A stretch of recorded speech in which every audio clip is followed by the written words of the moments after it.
everyone, and welcome back to my channel. For today's video, I will be talking about my favorite books of 2023. I read a total of 66 books in 2023, and I have a top 10 with 2 honorable mentions, which I'm going to go through really quickly, and I am going to go from number 10 to number 1. I'm going to link last year's favorites video down below. I'm also going to link my year in books and my Goodreads challenge and my 2023 reading and review and 2024 reading goals video down below. And I think that's it. So let's get into my favorite books of 2023. So the honorable mentions that I quickly wanted to talk about are Harry Potter and the Goblet of Fire and Harry Potter and the Deathly Hallows. I finally read the Harry Potter series for the first time and I absolutely loved it. I had read the first 3 books years ago, I think back in like 2012 or 2011, something like that. And I never continued the series, and I finally did it this year. I read all 7 books, and I absolutely loved reading these books. The Goblet of Fire and Deathly Hallows are my favorite in this series, and the reason why they're not higher on the list is because I do love the movies. I've watched the movies since I was very young, so the story is not new to me. Obviously, there is some new material in the books that I've never heard of before, so that was really fun to learn about all of that, but I don't consider them like new favorites because I know the story, if that makes sense. But I just thought I would quickly mention that these were my favorites out of the 7 books, and as well as Prisoner of Azkaban, but that was a reread for me. It was so fun to read this series for the first time, and I absolutely loved it, and I'm very, very proud of myself for finally reading this whole series. I'm also going to have a Goodreads list linked down below for all of my favorite books of this year, because there were some other books that I really enjoyed that I read throughout the year, but they're not in the top 12, I guess, or 10, but I still liked them, so they're in that Goodreads list if you are curious. But coming in at number 10, we have You Said I Was Your Favorite by Monica Murphy. This follows Daisy, who is very much a goody two-shoes. She is very good in school. She comes from kind of a poor or less fortunate family. She's also quite shy and just kind of very much to herself. And we have Arch, who is a Lancaster. His family is very wealthy. They own the prep school that Daisy and him go to, and Arch is kind of the opposite of Daisy. He's very reckless, kind of a bad boy, obviously super wealthy. There becomes an incident that happens between the both of them that gets them both in trouble, so they have to spend time together at the receptionist's office and basically deal with their punishment there, which leads them to spending a lot of time together. And it is just a very classic good girl, bad boy romance.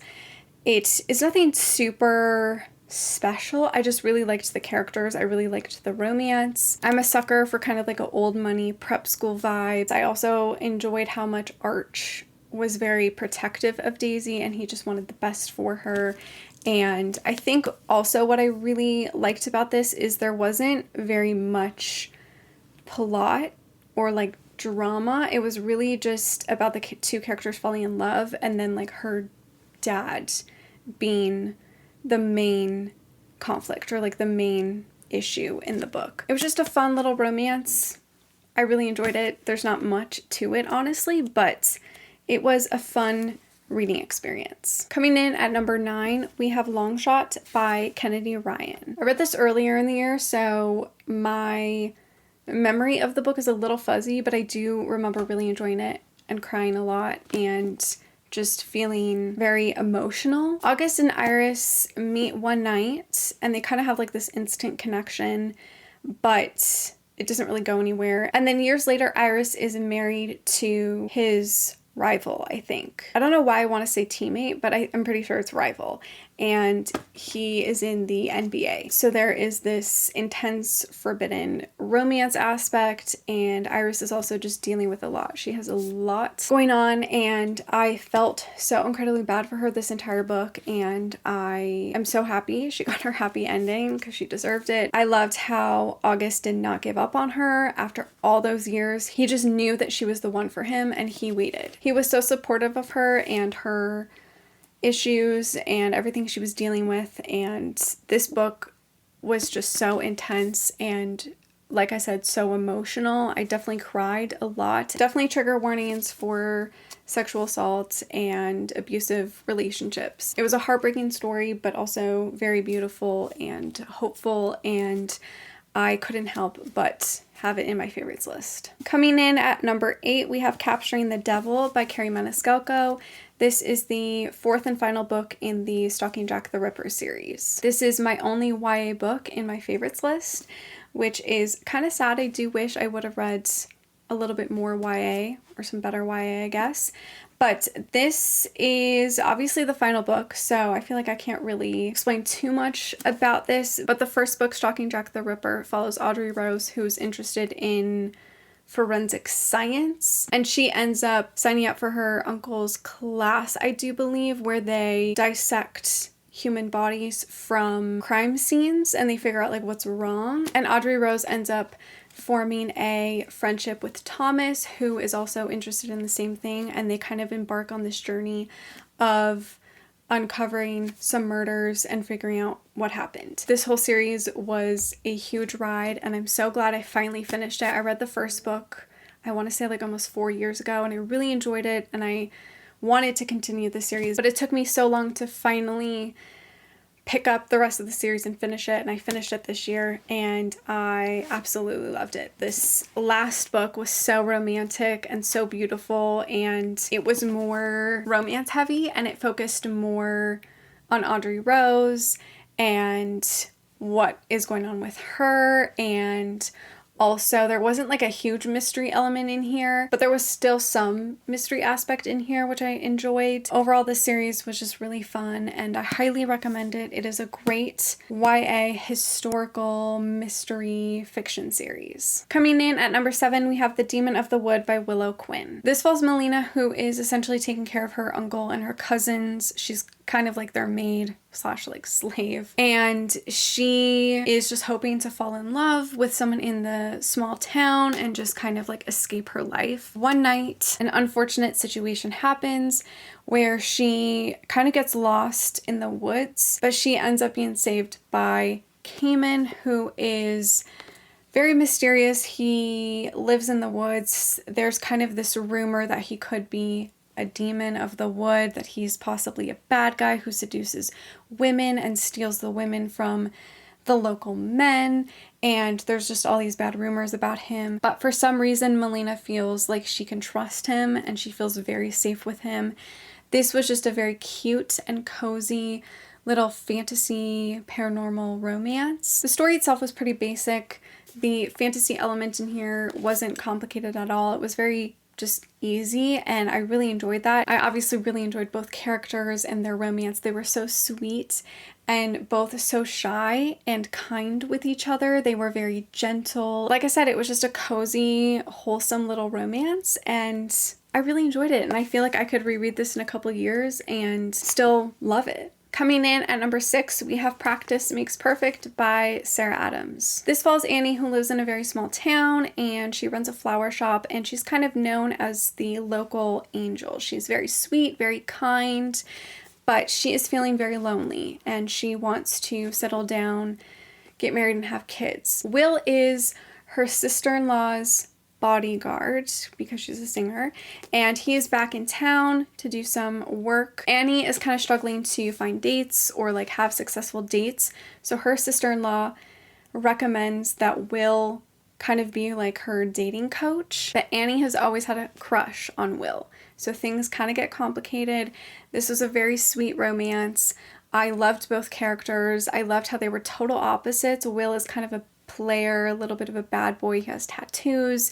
He's just the complete opposite of Annie. And even though they were opposites, they meshed so well together. I loved just their sweet little romance, and I related a lot to Annie. And I loved how Will kind of brought out this more confident Annie. Like, she became more confident, she stood up for herself more, and she just became a better version of herself. And so did Will. He confronted a lot of things in his past. He was kind of dealing with some stuff, and he kind of got past all of that. And I just thought that they were the perfect match, and they brought the best in each other, and it was just a very sweet romance, and I really, really enjoyed it, and I can't help but put it at number 6 on my list. Now we're into the top 5. So coming in at number 5, we have Done and Dusted by Lila Sage. This follows Emmy, who has recently suffered an injury from riding one of her horses, so she decides to go back home after a couple years, and she ends up running into Luke, who is her brother's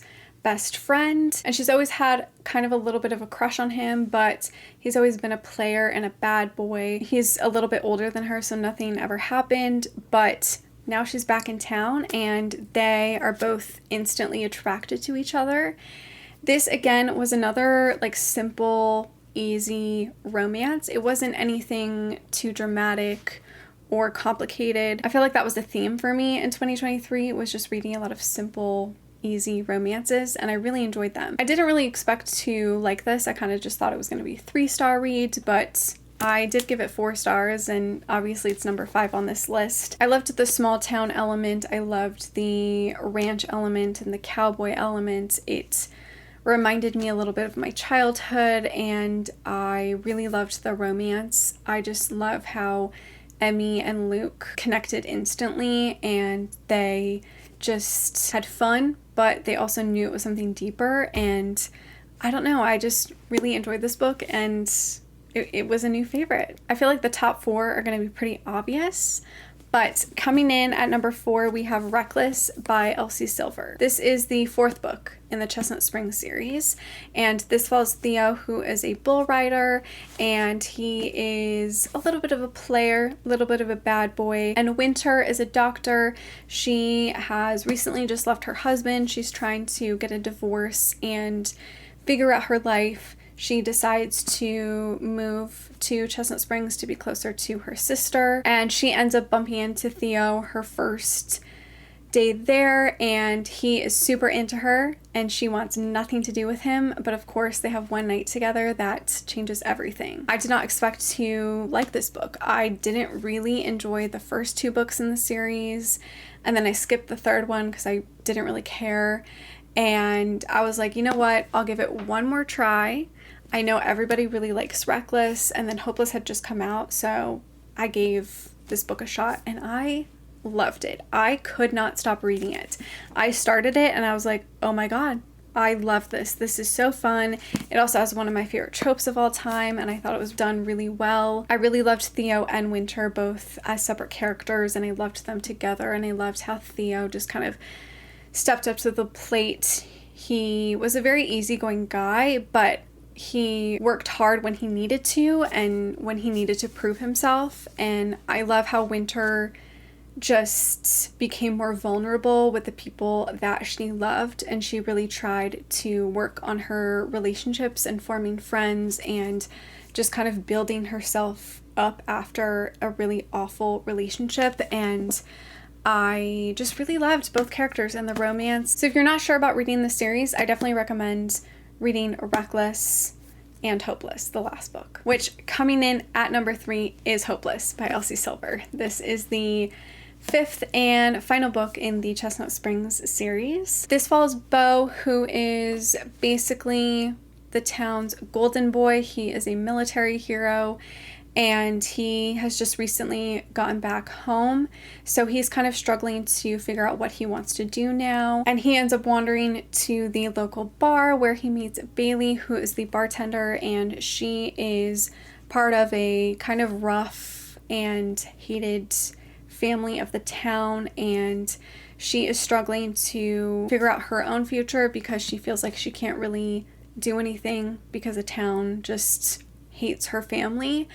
And Bo suggests that maybe they have a fake engagement to possibly help her image with the town. This book I loved so much. I just really love the fake dating, fake engagement trope. There is also an age gap, which I really enjoyed.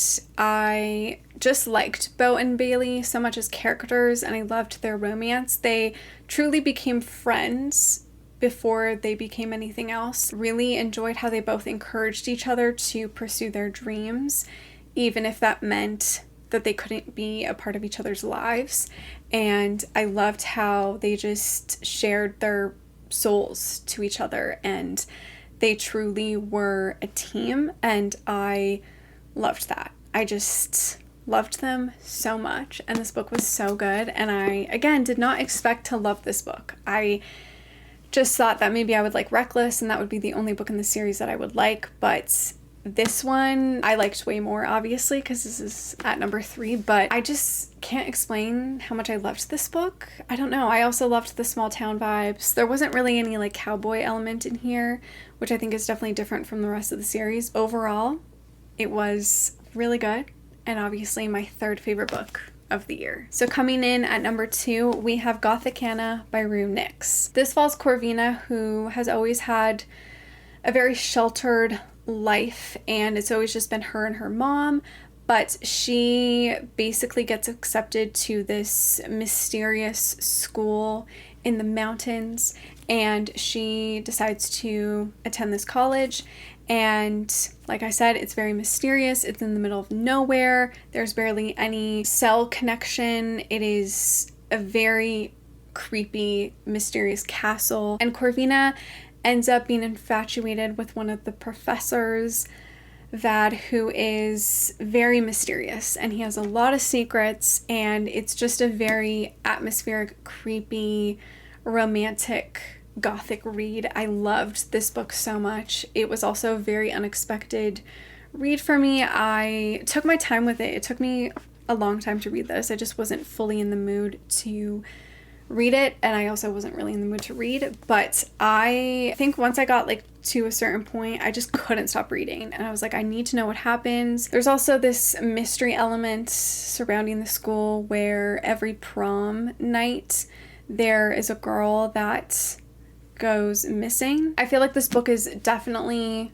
just vibes. I just really loved Corvina as a female character. I thought she was fantastic, and I loved reading about her and what she was going through, and I really liked the romance as well. It was very intense and a little dramatic, but I really loved how opposite Vad and Corvina were. Like, he was very dominating and possessive and very much in charge, and Corvina was a little naive and a little innocent and quiet. I also really liked the ending. It made sense for the book, if that makes sense. I didn't really see the mystery element coming, or like the plot twist or whatever. I did not see that coming. It really shocked me, and I just thought that was really well done. It was a fantastic read, just something very different from what I normally read, and it's obviously a new favorite book. My favorite book of 2023 should be very obvious, but coming in at number 1, we have The 7-Year Slip by Ashley Poston. This follows Clementine, whose aunt has recently passed away, and she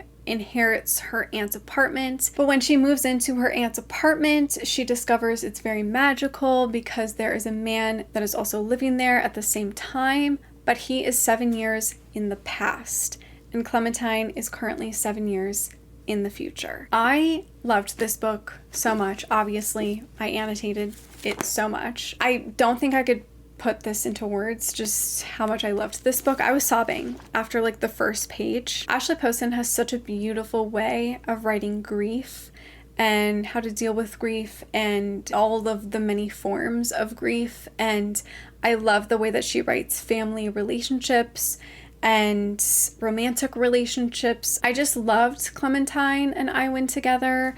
I loved their instant connection, but also their kind of slow burn romance. I feel like this book was truly like right person, wrong time, but also like fated to be together. Like, they would find each other no matter what. It was just so good, and I feel like my words will not do this book justice, but I sobbed and I cried and I laughed. You know, when you just read a book that makes you feel all of the emotions, it makes you feel so happy to be alive, and it makes you feel so happy that you love books and that you love to read, and it just makes you feel like this is what it is to read a good book. Does that make sense? This was just a wonderful, beautiful, heartbreaking, but also heart-healing book. The romance was just beautiful. And I loved this book so much, and I highly, highly recommend it. Please go read this book, or The Dead Romantics, because that one is also amazing. So those were my top 10 favorite books of 2023. Let me know if you have read any of the books that I mentioned, or let me know what your favorite books of 2023 were. Thank you so much for watching. Make sure to give this video a like, subscribe, follow me on all my other social media, and I will see you in my next one. Bye!